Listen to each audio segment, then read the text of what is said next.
Assembly हल्का बडगाम है, उसमें सोयबुक के हैं और नस्लापुरा से हैं और गतपोरा के हैं। तो हमने इनको सबको वेलकम किया। मेरे साथ मेरे प्रोविंशियल प्रेसिडेंट साहब हैं, हमारे परवेज साहब हैं, तो ये फयाज साहब हैं,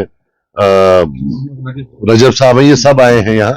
तो हम इनको जो है खुशामदीद कहते हैं। सर, नॉर्थ कश्मीर की सीट पर आप किस तरह का मुकाबला देख रहे हैं? चूंकि उमर अब्दुल्ला ने भी वहीं से अपने कागजात नामजदगी दाखिल करने का तो ऐलान किया है और at the same time engineer Rashid भी उसी सीट से जेल में होने के बावजूद लड़ रहे हैं, तो किस तरह का मुकाबला देख रहे हैं? मैं एक्सपेक्ट कर रहा था कोई कश्मीरी लड़ेगा, टूरिस्ट आया है तो कोई बात नहीं है, हम तो टूरिज्म के लोग हैं, उसमें क्या प्रॉब्लम। टूरिस्ट से आपकी मुराद उमर अब्दुल्ला? वो आप खुद समझ लें, आपने बोला, मैंने तो नहीं बोला ना। जिस तरह से आज बीजेपी का मैनिफेस्टो आया है उसमें उन्होंने कहा है कि 370 हो गया है, अब 19 छुड़ की उसमें बात नहीं थी। किसकी?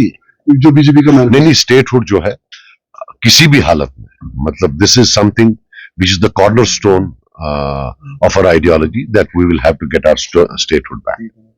तो जिस तरह से हम नॉर्थ कश्मीर में किस तरह का मुकाबला आप देख रहे हैं, क्योंकि पिछली बार भी हमने देखा था कि एनसी जो है उन्होंने वहां से जीता था, लेकिन इस बार 2-4 पार्टियां एनसी ब्लेम कर रही है कि बीजेपी इसलिए मैदान में नहीं आ रही है, वो एबीसीडी इनको सपोर्ट कर रही है। देखिए, मेरी बात सुनिए, मैं इसके बारे में एक प्रेस कॉन्फ्रेंस देने वाला हूं। मैंने पूरा वो नहीं सुना है जो उन्होंने बोला है, थोड़ा टिडबिट सुनी है।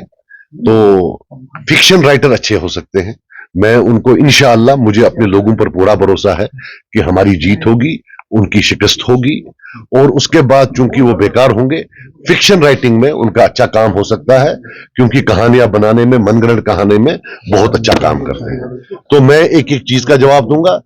हमारे पास हिस्ट्री है, हमारे पास हिस्ट्री है। हम बीजेपी और नेशनल कॉन्फ्रेंस का जो अलायंस था, हम उसके विक्टिम रह चुके हैं।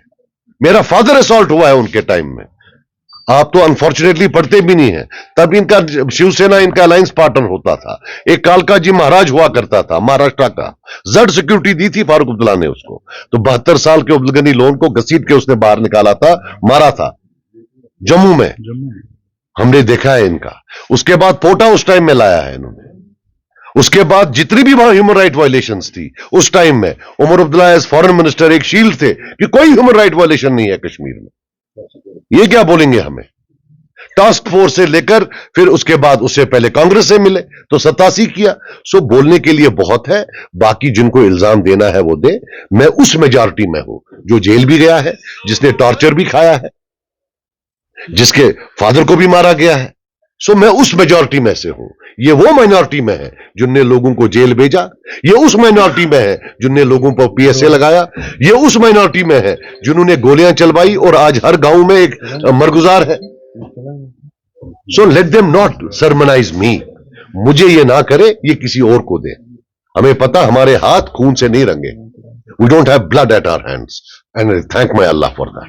सर, बीजेपी के कौमी जनरल सेक्रेटरी का सजाद लोन साहब के साथ मुलाकात करना और साथ ही अल्ताफ बुखारी के साथ मुलाकात करने से ये बात साबित होती है कि पीसीबी बी टीम बीजेपी की है, ये इल्जाम है उमर अब्दुल्ला। देखो, मेरी आप बात सुनो, अगर मैं उसे मिला हूं तो ठीक है। बाकी देखो यार, मैं आज भी एफआईआर लॉन्च कर सकता हूं कि कोई मेरी गाड़ी दिखा रहा है, मेरी गाड़ी कहां है, मैं देखना चाहता हूं, but I don't want to, because ये छोटी बात है। मैं अगर गुस्सा हूं कहीं, आप मुझे मिले अभी, तो बातचीत हो गई क्या? हो गया तय। बाकी मैंने भी सुना है कि अभी 10 दिन पहले उमर अब्दुल्ला साहब अमित शाह साहब से मिले, ये मैंने भी सुना। और मैंने सुना कि उनने पांव पड़े हैं उनके कि हमें क्रिकेट स्कैम में आप जो है छोड़ दें, तो वो उसका जवाब दे दें। मैंने ये भी सुना है कि इससे पहले फारूक अब्दुल्ला साहब गए थे कि भाई आप हमको साथ ले लो। क्यों आप ये समझते हैं, जो इंटरव्यू फारूक अब्दुल्ला साहब ने इंडिया टुडे को दिया, जिसमें लिटरली उनने भीख मांगी, कहते हैं वो भीख तब मांगी जब पहले वो वहां गए थे, वहां भी भीख मांगी थी, उनने बोला था आप टीवी पर जाओ। वो इसका जवाब दें, मेरे से ही क्यों जवाब पूछते हो? आप उनसे जवाब पूछो।